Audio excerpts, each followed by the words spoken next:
eventually I can get a lot of shotguns and then combine them, and then it becomes a triple barrel shotgun. Like, I see. And then you look at that shotgun. Yes, I do. Yeah, I just know people keep running out of meetings because there's a Pokemon nearby at my new job. So, Oh, you should mention that you work at an insane asylum. Yeah, I really am enjoying the company. I don't even know what you call it. Like, it's a new millennial company where it's trying to be like a friendly like home, and I love it for that. But that means like people don't seem to mind leaving meetings to go catch Pokemon. Like, it's like the average age is probably like, I don't know, like in between 25 and 35. So, it's been a weird experience, especially when I ask people about Pokemon and then they talk about it and I'm like, I don't know why I asked, which is kind of the same situation that just happened, but again, better than talking about Mother's Day.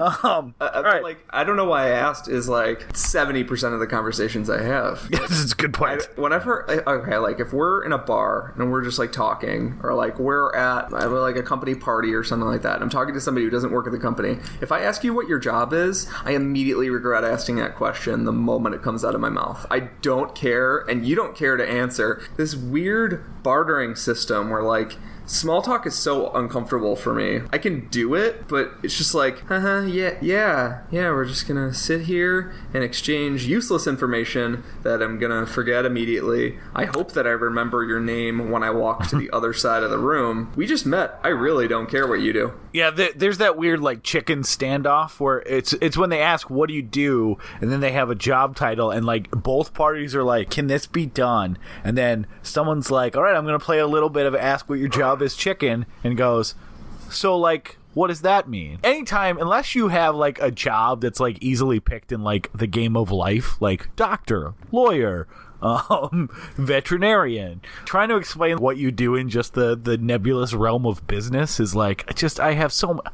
I don't know. I talk to this person and then I send this report and then this happens. Like, I work in business. Can this be over? Yeah, I'm a big business monkey, all right? That's my title. Yeah, when I was sitting and like trying to figure out my resume, it's difficult because it's trying to even process two people in your industry, like what I do on a daily basis, into like quick sound bites is difficult.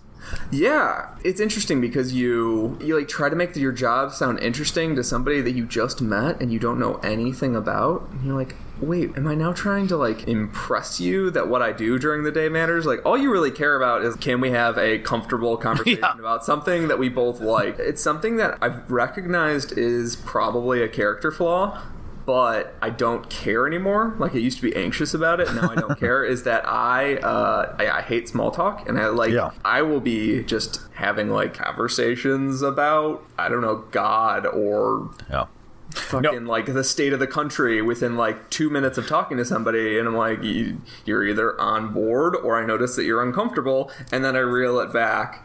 And if you're on board, we're probably going to become friends. So instead of asking like what your job is, you're like, what's your religion? And then when they're like Catholic, your follow-up is, are you practicing? That's like how you've taken small talk. Is I'm not going to ask what they do. But the one last thing I'll say about it though is it totally makes me understand like working in like kind of this nebulous business world where there's like a lot of tasks that you do, and breaking it down sometimes sounds ridiculous. Is I have a newfound respect. I don't know if this is what Mike Judge was going for in Office Space, but there's that scene where the guy like is trying to describe his job to the Bobs. He's like, no, I take the specs to I'm a people person. I bring the engineers to this, to the people, and blah blah blah. And the fact that I can't quote it off the top of my head tells you how long it's been since I've seen that, and will probably get me murdered on a movie podcast where that's like a very quotable exchange. But you know which one I'm talking about, right? Mm-hmm. But like and they're like, why? And they're basically asking, why can't the vendors go straight to? Yeah, why can't the people just give the stuff directly to the engineers or whatever it is, the customers? I mean, the customers give it to the engineers. While that was always funny because it's like, look, his job doesn't do anything. Like, I have a new view on that scene, which is anytime you try to describe your job in an office environment and break it down to like individual things, this is an exaggeration of that, but it's impossible for it to not start sounding super ridiculous.